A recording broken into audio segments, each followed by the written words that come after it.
Question number 35 of exercise 9.6 for RD Sharma solutions class 10th maths. Question is in an AP किसी AP में the first term is 2, जो पहली term है वो 2 है, the last term is 29, last जो हमारी टर्म है वो क्या है 29 है, and the sum of the terms और सभी टर्म्स का जब हम सम करते हैं एडिशन करते हैं तो वो आता है 155.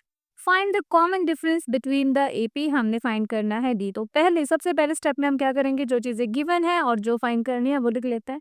तो गिवन है हमें फर्स्ट टर्म ए, सॉल्यूशन यहाँ से हम स्टार्ट करते हैं। ए हमारी जो फर्स्ट टर्म है वो कितनी है 2 है।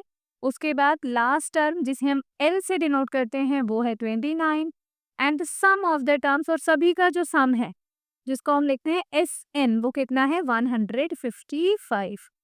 फाइंड द कॉमन डिफरेंस और हमने फाइंड क्या करना है डी। डी हमने निकालना है। तो डी के लिए पर्टिकुलर हमारे पास कोई फॉर्मूला नहीं होता, तो अब हम कोई ऐसा फॉर्मूला ढूंढेंगे जिसमें हमारा ए एल और एस एन आता हो। तो ऐसा कौन सा फॉर्मूला है, हमारा एस एन का ही फॉर्मूला है जो होता है n/2 a प्लस एन। सभी टर्म्स का सम निकालने के लिए हम इस फॉर्मूला को यूज करते हैं। इस क्वेश्चन में हम इसको यूज करेंगे n फाइंड करने के लिए। तो एस एन सम हमें कितना गिवन है 155 इज इक्वल्स टू एन हमें नहीं गिवन है, हम फाइंड करेंगे बाय 2। ए 2 है और एल हमारा है 29। तो 155 ये वाला 2 जो मैं इधर ला सकती हूँ, इससे मल्टीप्लाई कर देते हैं इसको, is equals to n and 2 + 29 is 31।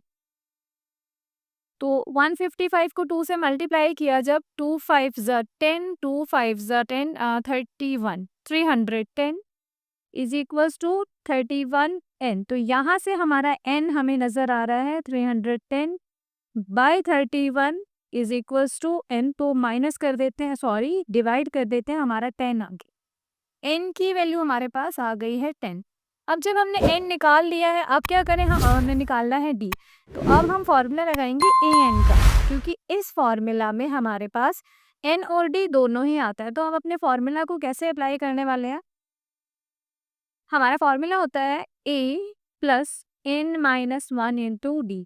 तो अब हम यहाँ पे n कौन सा लेंगे, जो हमने निकाला है 10, ये वाला n जो हमने अभी फाइंड किया है ना 10, इसको हम यहाँ अप्लाई करेंगे। तो a 10, a हमारा है 10 और n हमारा है 10। इसका मतलब है कि टोटल जो हमारी टर्म्स है इस एपी में वो कितनी है 10 है।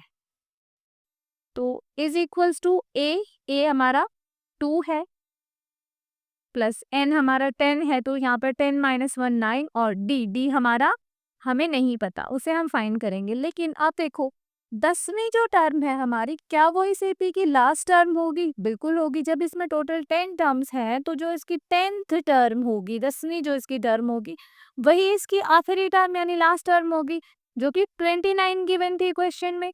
तो यहाँ हम लिख देंगे 29 is equals to 2 + 9 D.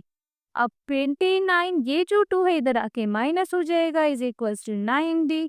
29 - 2 27 is equals to 9d। अब ये 9 इधर आके 27 से हो जाएगा divide, is equals to d। तो 9 3 ज़ा 27, तो d की हमारी वैल्यू आ गई है 3, जो हमें फाइंड करनी थी।